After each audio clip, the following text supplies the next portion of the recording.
Uterine fibroids and how to eliminate it. But before we talk about what uterine fibroids are and how to treat them, we want you to take a second to like this video, subscribe to our channel, and also check out the first link in the description to learn how to eliminate my uterine fibroids.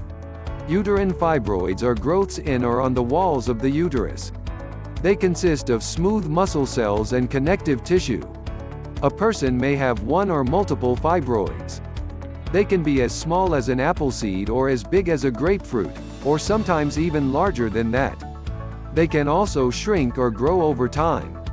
Fibroids are more common from age 30 to the age at which menopause begins. They usually shrink after menopause.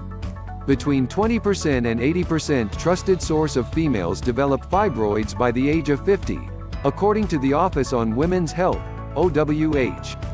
It is unclear exactly why they form, but they seem to develop when estrogen levels are higher. Types of fibroids. The classification of a fibroid depends on its location in the uterus. The three main types of fibroid are subserosal fibroids. These are the most common type. They grow on the outside of the uterus. Intramural fibroids. These grow inside the muscular wall of the uterus. Submucosal fibroids. These grow into the open space inside the uterus. Symptoms. Most fibroids do not cause any noticeable symptoms.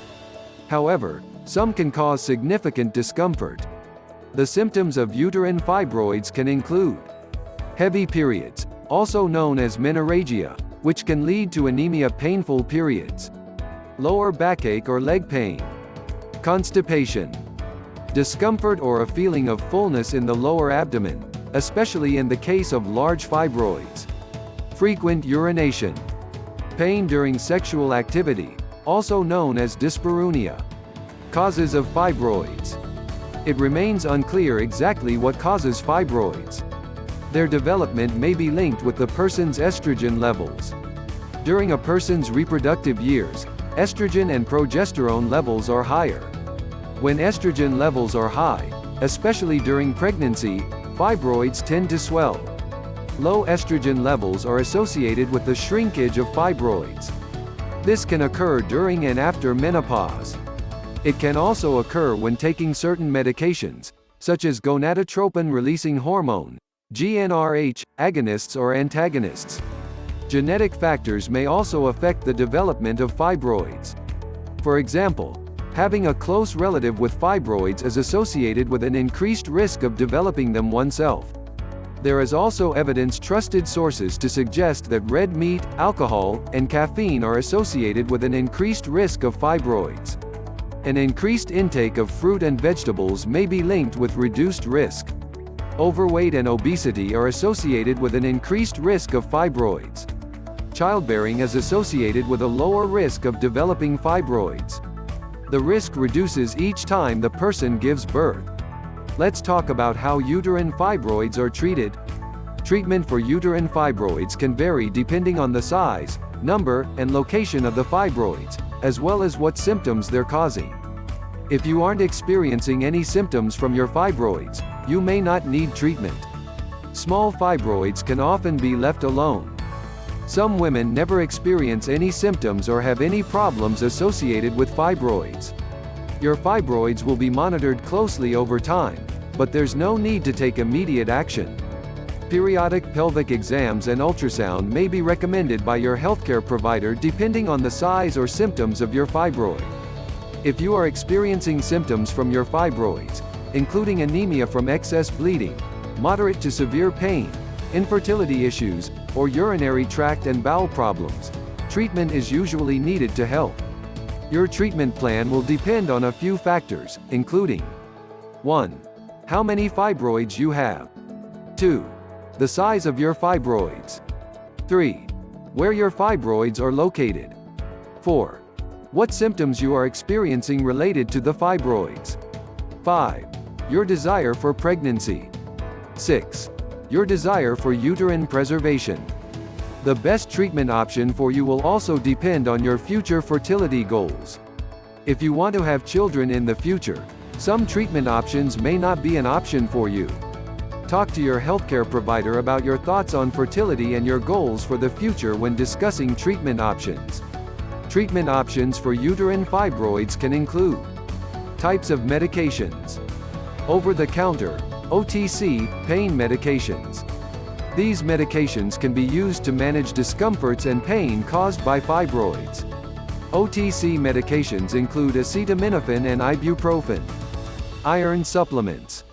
If you have anemia from excess bleeding, your provider may also suggest you take an iron supplement. Birth control. Birth control can also be used to help with symptoms of fibroids, specifically heavy bleeding during and between periods and menstrual cramps. Birth control can be used to help control heavy menstrual bleeding. Gonadotropin-releasing hormone, GnRH, agonists. These medications can be taken via a nasal spray or injection, and they work by shrinking your fibroids. They're sometimes used to shrink a fibroid before surgery, making it easier to remove the fibroid. However, these medications are temporary, and if you stop taking them, the fibroids can grow back. Oral therapies. Elagolix is a new oral therapy indicated for the management of heavy uterine bleeding in premenopausal women with symptomatic uterine fibroids. It can be used for up to 24 months. Talk to your doctor about the pros and cons of this therapy. Fibroid surgery. There are several factors to consider when talking about the different types of surgery for fibroid removal. Not only can the size, location, and a number of fibroids influence the type of surgery, but your wishes for future pregnancies can also be an important factor when developing a treatment plan. Some surgical options preserve the uterus and allow you to become pregnant in the future, while other options can either damage or remove the uterus. Let's look at the surgery types. Myomectomy. This is a procedure that allows your provider to remove the fibroids without damaging the uterus. There are several types of myomectomy. The type of procedure that may work best for you will depend on where your fibroids are located, how big they are, and the number of fibroids.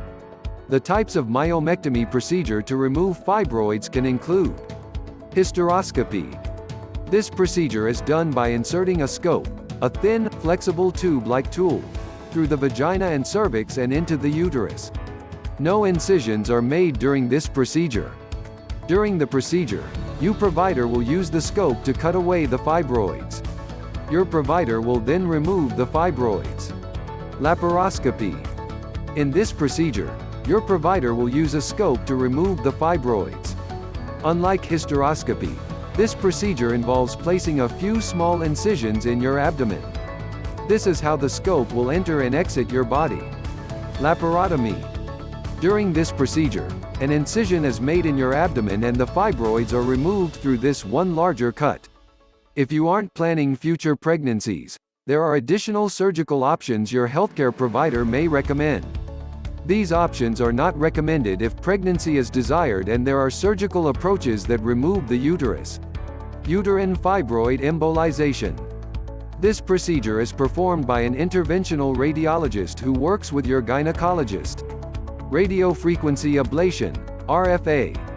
This is a safe and effective treatment for women with symptomatic uterine fibroids and can be delivered by laparoscopic, transvaginal, or transcervical approaches.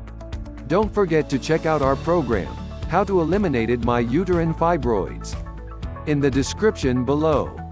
Kindly like, share and comment on our channel. Don't forget to subscribe to be one of the first to get new content. Thank you.